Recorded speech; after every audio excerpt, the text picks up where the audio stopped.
ನಮಸ್ಕಾರ. ಸದಾನಂದ ಬಾಮ್ನಿ ಯೂಟ್ಯೂಬ್ ವಾಹಿನಿಗೆ ಸ್ವಾಗತ. ರಾಜಸ್ಥಾನದ ನಿವೃತ್ತ IPS ಅಧಿಕಾರಿ ಮೋಹನ್ ರಾಯ್ ಅವರು RTIನ ತಂದರು. ಈ ಭಾರತದಲ್ಲಿ 2005ರಲ್ಲಿ ಈ ಕಾಯ್ದೆ ಜಾರಿಗೆ ಬಂತು. ಈಗ ಇದನ್ನು ಮುಗಿಸಬೇಕಂತೇಳಿ ಅಧಿಕಾರಿಗಳು ಮತ್ತು ರಾಜಕಾರಣಿಗಳು ತಂತ್ರವನ್ನು ಹೆಣಿತಾ ಇದ್ದಾರೆ. ಅನೇಕ ತಂತ್ರಗಳನ್ನು ಇವರು ಹೆಣೆದು RTI ಕಾರ್ಯಕರ್ತರನ್ನ ಹದ್ದು ಬಸ್ತಿನ ಇಡಲಿಕ್ಕೆ ಪ್ರಯತ್ನವನ್ನು ಮಾಡ್ತಾಯಿದ್ದಾರೆ.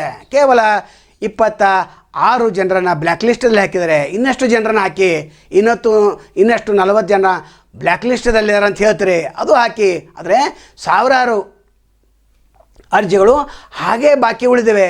46,000 ಅರ್ಜಿಗಳು RTI ಅರ್ಜಿಗಳು ಹಾಗೇ ಬಾಕಿ ಉಳಿದಿವೆ. ಇದರ ಒಂದು ವಿಚಾರವನ್ನು ಸರ್ಕಾರ ಮಾಡಬೇಕಾಗಿತ್ತು.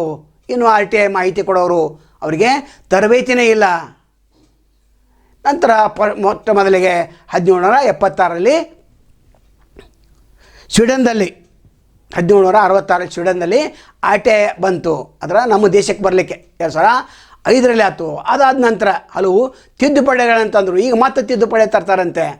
ಯಾಕಂದ್ರೆ ಈಗೇನಿದೆ, ಒಂದು RTI ಅರ್ಜಿ ಸಲ್ಲಿಸಿದ ನಂತರ 1 ಪೇಜಿಗೆ 2 ರೂಪಾಯಿ ಇದೆ, ಅದನ್ನು 5 ರೂಪಾಯಿ ಮಾಡೋರು. ನಂತರ ಒಂದು ಪೋಸ್ಟಲ್ ಆರ್ಡರ್ 10 ರೂಪಾಯಿ ಇದ್ದದ್ದು 30 ರೂಪಾಯಿ ಮಾಡೋರು. ನಂತರ ಈಗೇನು ದಂಡಿದೆ ಅದನ್ನು 250ರಿಂದ 25,000ವರೆಗೆ ಮಾಡೋರು. ಅದರ ಇನ್ನೊಂದು ಶಿಫಾರಸನ್ನು ಕೂಡ ಇದೆ. ಯಾರು ಅಧಿಕಾರಿಗಳೇ ಮಾಹಿತಿ ಕೊಡೋದಿಲ್ಲ ಅವರಿಗೆ 25,000ರಿಂದ 50,000ವರೆಗೆ ದಂಡ ಆಗ್ತಂತ ಇನ್ನೊಂದು ಆಯೋಗ ಇದೆ. ಇನ್ನು 2 ಆಯೋಗಗಳು 2 ವರದಿಯನ್ನು ಕೊಟ್ಟಿವೆ. ನಿವೃತ್ತ ಏನು ಮಾಹಿತಿ ಹಕ್ಕದ ಆಯುಕ್ತರದ ಅವರೊಂದು ವರದಿ ಕೊಟ್ಟಿದ್ದಾರೆ. ನಂತರ ವಿಜಯ ಭಾಸ್ಕರ್ ಆಯೋಗದಿಂದ ಇನ್ನೊಂದು ವರದಿ ಬಂದಿದೆ. ಅಂದರೆ RTI ಕಾರ್ಯಕರ್ತರನ್ನ ಹನಿಬೇಕಂತ ಒಂದು ಉದ್ದೇಶವೇ ಇದರಲ್ಲಿ ಅಡಗಿದೆ. RTI ಕಾರ್ಯಕರ್ತರು ಇದನ್ನು ವಿರೋಧಿಸಬೇಕಾಗ್ತದೆ. ಹಾಗಾದರೆ ಯಾವ್ಯಾವ ಜಿಲ್ಲೆಯಲ್ಲಿ ಎಷ್ಟೆಷ್ಟು ಪ್ರಕರಣಗಳು ಬಾಕಿ ಉಳಿದಂತ ನೋಡೋದಾದರೆ, ಬೆಂಗಳೂರು ನಗರ 11,428, ಬೆಳಗಾವಿ 3,647, ಕೋಲಾರ 2,723, ರಾಯಚೂರು 2,000, ಬಾಗಲಕೋಟೆ 2,000, ವಿಜಯಪುರ 2,000, ತುಮಕೂರು 1,663, ಕಲಬುರಗಿ 1,426, ಮೈಸೂರು 1,000, ಹಾವೇರಿ 1,000, ಮಂಡ್ಯ 1,000, ಚಿಕ್ಕಬಳ್ಳಾಪುರ 1,000, ಉತ್ತರ ಕನ್ನಡ 1,000, ಕೊಪ್ಪಳ 1,000, ಒಟ್ಟಾರೆ 46,466 ಅರ್ಜಿಗಳು ಇನ್ನೂ ಬಾಕಿ ಇವೆ.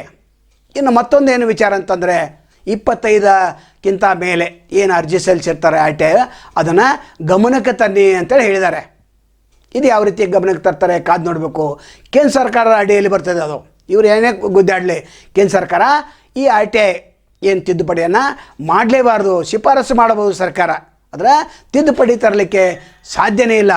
ಒಟ್ಟಾರೆ RTI ಕಾರ್ಯಕರ್ತನ ಹನಿಬೇಕಂತೆ ಸರ್ಕಾರದವರು ಕೂಡ ಮತ್ತು ಅಧಿಕಾರಿಗಳು ಕೂಡ ಶಾಮೀಲಾಗಿ ಹೊಸ ತಂತ್ರವನ್ನು ಹೆಣಿತಾ ಇದ್ದಾರೆ. RTI ಕಾರ್ಯಕರ್ತರನ್ನ ವಿರೋಧ ಮಾಡಬೇಕು. ಎಲ್ಲ DC ಕಚೇರಿಗಳು ಹೋಗಿ ಅಲ್ಲಿ ಮನವಿಯನ್ನು ಸಲ್ಲಿಸಬೇಕು. ಸರ್ಕಾರದ ಮೇಲೆ ಒತ್ತಡ ತರಬೇಕು. ಯಾಕಂದರೆ ಕೆಲವು ದುಷ್ಟ ಜನರು RTIನ ದುರುಪಯೋಗಪಡಿಸ್ಕೊಳ್ತಾ ಇದ್ದಾರೆ. ಆದರೆ 80% RTI ಕಾರ್ಯಕರ್ತರು ಒಳ್ಳೆಯ ಕೆಲಸವನ್ನು ಮಾಡ್ತಾಯಿದ್ದಾರೆ. ಭೀಮಪ್ಪಗಡ ಒಳ್ಳೆಯ ಕೆಲಸವನ್ನು ಮಾಡ್ತಾಯಿದ್ದಾರೆ. ತಮಗೆಲ್ಲ ಗೊತ್ತಿದೆ, ಇಡೀ ಜಿಲ್ಲೆಯಲ್ಲಿ ಒಬ್ಬರು ಇಬ್ಬರು ಅತ್ಯಂತ ಮಹತ್ವದ ಕಾಗದ ಪತ್ರಗಳನ್ನು ಸಾರ್ವಜನಿಕರ ಮುಂದೆ ಇಡ್ತಾ ಇದ್ದಾರೆ. ಗುಪ್ತ ವರದಿಗಳನ್ನು ಹೊರಗೆ ತರ್ತಾ ಇದ್ದಾರೆ. ಸರ್ಕಾರವನ್ನು ನಗ್ನಗೊಳಿಸ್ತಾ ಇದ್ದಾರೆ.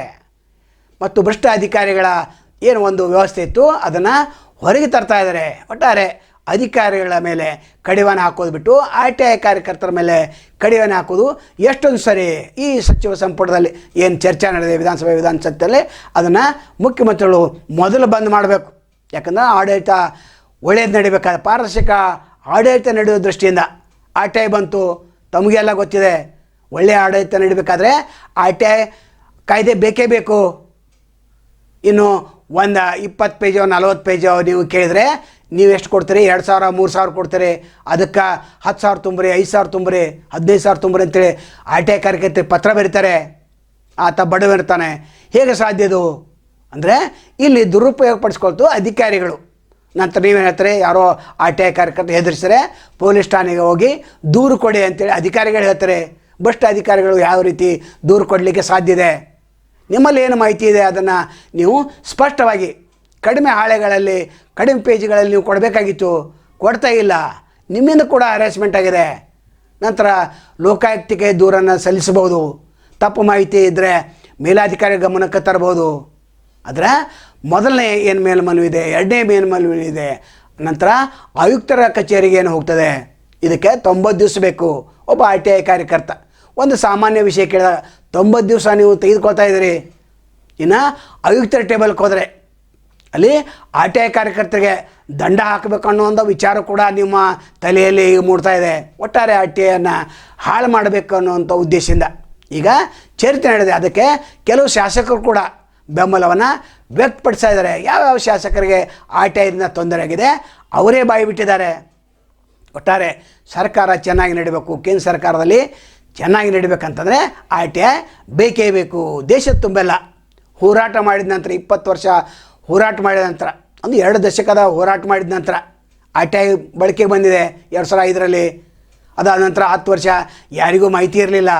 ಈಗ ಯಾವುದೇ ಒಂದು ಸರ್ಕಾರಿ ಕಚೇರಿಗೆ ಹೋದರೆ ಅಲ್ಲಿ ಮಾಹಿತಿ ಹಕ್ಕ ಒಬ್ಬ ಟೇಬಲೂ ಇಲ್ಲ, ಬೋರ್ಡೂ ಇಲ್ಲ.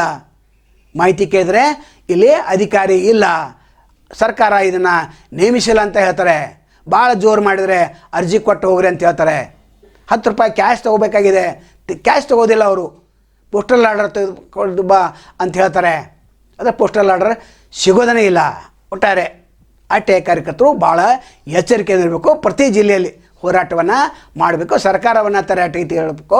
ಭ್ರಷ್ಟ ಅಧಿಕಾರಿಗಳಿಗೆ ಕಡಿವಾಣ ಹಾಕಬೇಕಾದ್ರೆ ಆರ್ ಟಿ ಐ ಬೇಕೇ ಬೇಕು. ಕೇಂದ್ರ ಸರ್ಕಾರಕ್ಕೆ ನಾವೇನು ಕೇಳ್ಕೊತೀವಿ ಅಂತಂದರೆ ಈ ಆರ್ ಟಿ ಐಯನ್ನು ಯಾವುದೇ ಕಾರಣಕ್ಕೂ ತಿದ್ದುಪಡಿ ಮಾಡಲೇಬಾರ್ದು. ರಾಜ್ಯ ಸರ್ಕಾರ ಇದನ್ನು ಬೇಗನೆ ಮುಕ್ತಾಯಗೊಳಿಸಬೇಕು, ಇದ್ದ ಕಾನೂನನ್ನು ಮುಂದುವರಿಸಬೇಕು. ಬಾಕಿ ಇರುವಂಥ ಪ್ರಕರಣಗಳು ಯಾವ್ಯಾವ ಇಲಾಖೆಯಲ್ಲಿ ಎಷ್ಟೆಷ್ಟಿದೋ ನೋಡೋದಾದರೆ ಆರ್ ಡಿ ಪಿ ಆರ್ದಲ್ಲಿ 14,444, ಕಂದಾಯ ಇಲಾಖೆಯಲ್ಲಿ 7,856, ನಗರಾಭಿವೃದ್ಧಿ ಇಲಾಖೆಯಲ್ಲಿ 6,703, ಲೋಕೋಪಯೋಗಿ ಇಲಾಖೆಯಲ್ಲಿ 2,080, ಪ್ರಾಥಮಿಕ ಅಥವಾ ಪ್ರೌಢ ಶಿಕ್ಷಣ ಇಲಾಖೆಯಲ್ಲಿ 2,069, ಸಮಾಜ ಕಲ್ಯಾಣ ಇಲಾಖೆಯಲ್ಲಿ 1,658, ಗೃಹ ಇಲಾಖೆಯಲ್ಲಿ 1,587, ಆರೋಗ್ಯ ಮತ್ತು ಕುಟುಂಬ ಕಲ್ಯಾಣದಲ್ಲಿ 1,404, ಅರಣ್ಯ ಮತ್ತು ಜಲಮಂಡಳಿ 1,191 ಅರ್ಜಿಗಳು ಬಾಕಿ ಇವೆ.